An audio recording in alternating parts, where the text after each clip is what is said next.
Hello, welcome to கலாஸ் கரிபெட். எல்லாரும் நல்லா இருக்கீங்களா? இன்னைக்கு நான் நல்ல ஒரு ரெசிபியுமா வந்திருக்கேன். அது என்னன்னா சிக்கன் வச்சு தான் பண்ண போகிறேன். ஒரு சிக்கன் ஃப்ரை, ஒரு ஸ்பெஷலான ஒரு சிக்கன் ஃப்ரை, ரொம்ப டேஸ்ட்டாக இருக்கும். குழந்தைகளுக்கெல்லாம் கூட கொடுக்கலாம், அவங்களும் விரும்பி சாப்பிடுவாங்க. சும்மா அந்த சிக்கன் ஃப்ரை எடுத்து வச்சு சாப்பிடலாம். அப்படி காரம் எல்லாம் நார்மலாக இருக்கும். ஓகே, அப்போ நீங்கள் கரெக்டாக இதை பண்ணி பாருங்கள். இது நம்ம டிஃபனுக்கு கூட தோசை, ஆப்பம், இந்த மாதிரி உள்ளது கூட எல்லாம் சப்பாத்தி எல்லாத்துக்கும் கூட சாப்பிட்றதுக்கும் ரைஸு கூட சாப்பிட்றதுக்கு ரொம்ப நல்ல ஒரு காம்பினேஷன். நீங்கள் ட்ரை பண்ணி பார்த்து உங்களுக்கு ஃபீட்பேக்கை தெரியுங்க. ஓகே, அப்போ அதை எப்படி பண்ணுறதுங்கிறது கிச்சனில் போய் பார்க்கலாம் வாங்க. அப்போ நாம் இன்றைக்கி இந்த ஸ்பெஷலான சிக்கன் ஃப்ரை பண்ணுறதுக்காக 3/4 கிலோ சிக்கன் நான் எடுத்துருக்கிறேன். நீட்டாக கட் பண்ணி வாஷ் பண்ணி வச்சுருக்கிறேன். ஓகே, இதுக்கு கொஞ்சம் நம்ம மசாலாலாம் அரைச்சிடலாம். ஒரு மிக்ஸி ஜார் எடுத்துருக்கிறேன். இதில் நாம் இப்போ ஒரு 20 பல் பூண்டு நான் க்ளீன் பண்ணி வச்சுருக்கிறேன். பாருங்கள், இது சின்ன பல் பூண்டானால 20, பெருசுன்னா நீங்கள் 10 சேர்த்தா போதும். இஞ்சி இந்த மாதிரி ஒரு பீஸை நான் 4 ஸ்லைஸாக கட் பண்ணி வச்சுருக்கேன். இவ்வளோ பெரிய ஒரு பீஸு, இவ்வளோ நீளத்துக்குள்ள பீஸை இந்த மாதிரி கட் பண்ணியிருக்கிறேன். ஓகே, இது கூட கொஞ்சம் கறிவேப்பிலை கொஞ்சம் நிறைய சேர்த்துக்கலாம், ரொம்ப நல்லா இருக்கும்.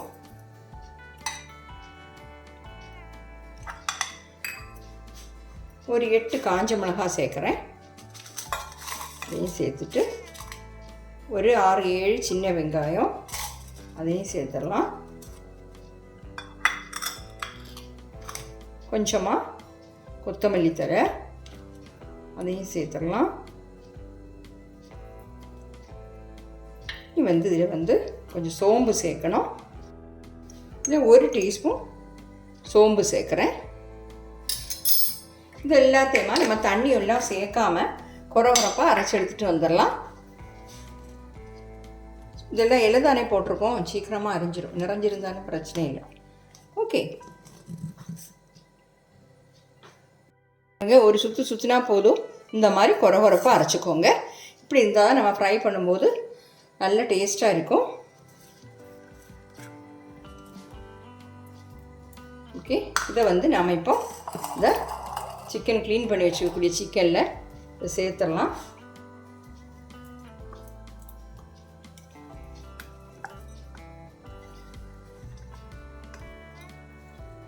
நல்ல வாசமாக இருக்குது. அந்த கறிவேப்பிலை, அந்த கொத்தமல்லி தலையெல்லாம் சேர்ந்து இஞ்சி பூண்டு எல்லாம் நல்ல வாசமாக இருக்குது. ஓகே, இது எல்லாத்தையுமா நல்லா மிக்ஸ் பண்ணிடலாம்.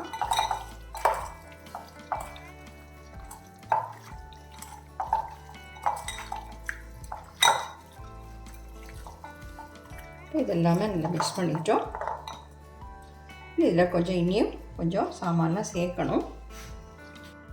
இதில் நாம் இப்போ 2 table spoon Kashmiri chilli powder தான் சேர்க்குறேன். 2 டேபிள் ஸ்பூன் சேர்க்குறேன். 3 பேர் சேர்க்கலாம், ஆனால் உங்கள் காரத்துக்கு தக்கபடி நீங்கள் சேர்த்துக்கோங்க. அப்புறம் இதில் ஒரு 1/4 டீஸ்பூன் மஞ்சத்தூள் சேர்த்துடலாம். மஞ்சத்தூள் கொஞ்சம் கம்மியாக போதும். ஒரு 3/4 டீஸ்பூன் கரம் மசாலா பவுடர் சேர்த்துடலாம், 3/4 டீஸ்பூன். அப்புறம் ஒரு 1/2 டீஸ்பூன் பெப்பர் பவுடர், அதாவது மிளகுத்தூள், ஒரு 1/2 டீஸ்பூன் சேர்த்துக்கலாம். ஓகே, இதில் இனி நாம் ஒரு முட்டையை சேர்த்துக்கலாம். ஏன்னா இந்த கோட்டிங் நல்ல இதாக கிடைக்கிறதுனால ஒரு முட்டையை சேர்த்துட்டேன். அப்புறம் இதில் நாம் சேர்க்க வேண்டியது என்னென்னா ஒரு 4 டேபிள் ஸ்பூன் கார்ன்ஃப்ளவர் சேர்க்கணும். பாருங்கள், கார்ன்ஃப்ளவர் தான் சேர்க்குறேன். 4 டேபிள் ஸ்பூன் சேர்த்துடலாம்.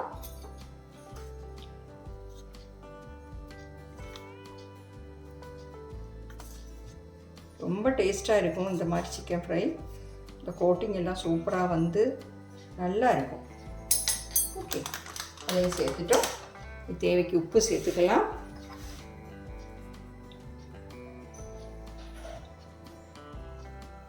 உப்பு போட்டுட்டு வேணால் திருப்பி நம்ம சேர்த்துக்கலாம், மிக்ஸ் பண்ணி பார்க்கலாம். ஓகே, எல்லாத்தையுமே நம்ம கை வச்சு நல்லா மிக்ஸ் பண்ணிடலாம்.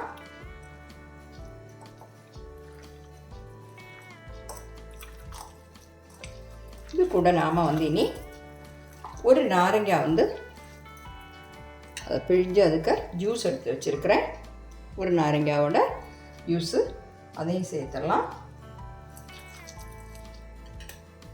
அதையும் சேர்த்து நல்லா மிக்ஸ் பண்ணிடலாம். பாருங்கள், எல்லாத்தையுமா நல்லா மிக்ஸ் பண்ணிவிட்டேன். நம்ம மூடி வச்சிடலாம். மூடி வச்சு ஒரு குறைஞ்சது வந்து 1 மணி நேரம் நீங்கள் இதை ரெஸ்ட் பண்ண வச்சுட்டு எடுத்து ஃப்ரை பண்ணால் நல்லாயிருக்கும். இல்லை நீங்கள் ஓவர் நைட் வேணாலும் நம்ம ஃப்ரிட்ஜில் வச்சுட்டு அடுத்த நாள் எடுத்து ஃப்ரை பண்ணிக்கலாம். அப்போது ரொம்ப சூப்பர் டேஸ்ட்டாக இருக்கும் அப்படி பண்ணால்.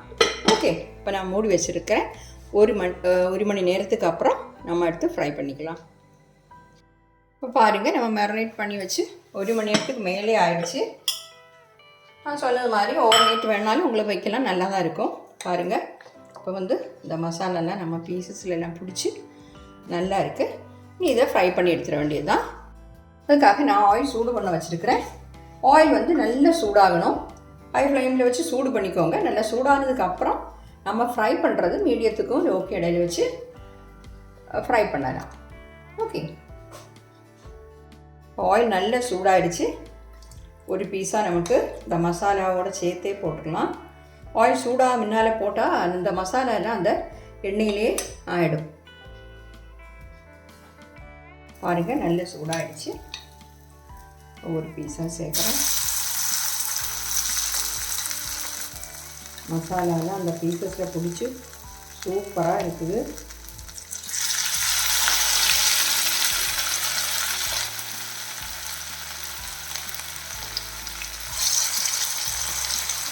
இது வந்து மீடியத்துக்கு லோக்கு இடையில ஃப்ளைமை வச்சிடலாம். வச்சு நம்ம ஃப்ரை பண்ணி எடுக்கணும். அப்போ தான் நம்ம உள்ளே எல்லாம் நல்லா வெந்து கிடக்கும்.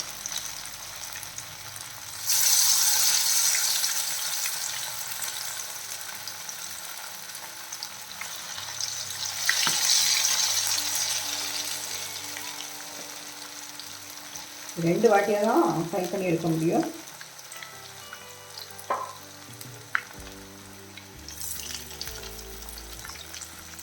நான் எல்லா பீசஸுமா சேர்த்து தான் போட்டேன். அந்த போன்லெஸ்ஸு அப்படியெல்லாம் இல்லை, எல்லாமே சேர்த்து தான் போட்டிருக்கேன். ஓகே, போதும், இது போதும். இனி அடுத்த ட்ரிப்பு அடுத்த பேட்சில் மீதி உள்ள நம்ம ஃப்ரை பண்ணி எடுத்துடலாம். இன்னும் கொஞ்சம் கறி லீவ்ஸு சேர்த்துடலாம். நம்ம அரைச்சிருக்கிறோம், ஆனாலும் இது சேர்த்தா நல்லா தான் இருக்கும்.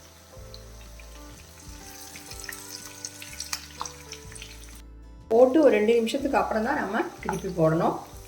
பாருங்க, நல்லா பிடிச்சிட்டு மசாலாலாம் அதில் நல்லா ஊற்றி சூப்பராக இருக்குது.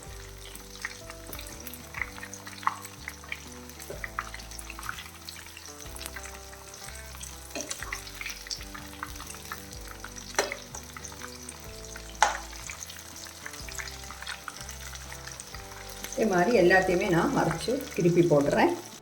எல்லாத்தையுமே திருப்பி போட்டு ஃப்ரை ஆகட்டும். இந்த பபிள்ஸ் எல்லாம் கொஞ்சம் போய் நல்லா ஃப்ரை ஆகி கிடைக்கட்டும். ஒரு வாட்டி கூட திருப்பி பார்க்கலாம். இந்த சைடெலாம் நல்ல கலர் மாறி அப்படின்னு 2 தடவை அப்படி இப்படி திருப்பி போட்டு ஃப்ரை பண்ணி எடுக்கலாம்.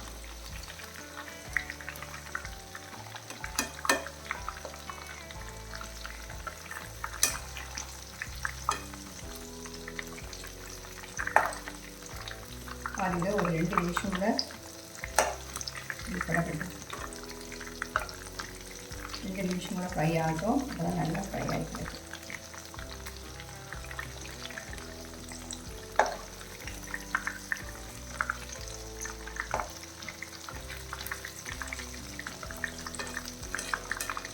பபிள்ஸ் எல்லாம் கொஞ்சம் கூட போனதுக்கப்புறம் நம்ம ஃப்ளைம் ஆஃப் பண்ணலாம். பாருங்கள், பபிள்ஸ் எல்லாம் கொஞ்சமாக போயிடுச்சு. இப்போ நம்ம எண்ணெயில் இது மாற்றிடலாம்.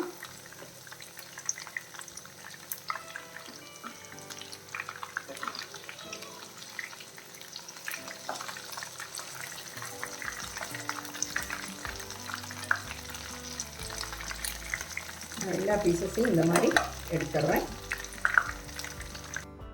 நான் எல்லாத்தையும் எடுத்துகிட்டேன். இனி மீதி இருக்கக்கூடிய நான் அப்புறமா ஃப்ரை பண்ணிக்கிறேன். பாருங்கள், நம்ம சிக்கன் ஃப்ரை வந்து சூப்பராக கிடச்சிருக்கு. இந்த மசாலாவில் அதில் பீசஸில் பிடிச்சி அழகாக இருக்குது. சாப்பிட்றதுக்கும் அவ்வளோ டேஸ்ட்டாக இருக்கும். நல்ல சாஃப்டாக இருக்குது பீசஸ் எல்லாமே. ஓகே, நீங்கள் கரெக்டாக இந்த மாதிரி ஒரு வாட்டியாக ட்ரை பண்ணி பாருங்கள். திருப்பி இந்த மாதிரி பண்ண தோணும். ஈஸியாக பண்ணால் தேங்காய் எண்ணெயில் தான் பண்ணணும். தேங்காய் எண்ணெயில் பண்ணால் தனியாக ஒரு டேஸ்ட்டும் நல்ல ஒரு வாசமாக இருக்கும். ஓகே, இப்போ ட்ரை பண்ணி பார்த்து உங்கள் ஃபீட்பேக்கை தெரியுங்க. தேங்க்யூ.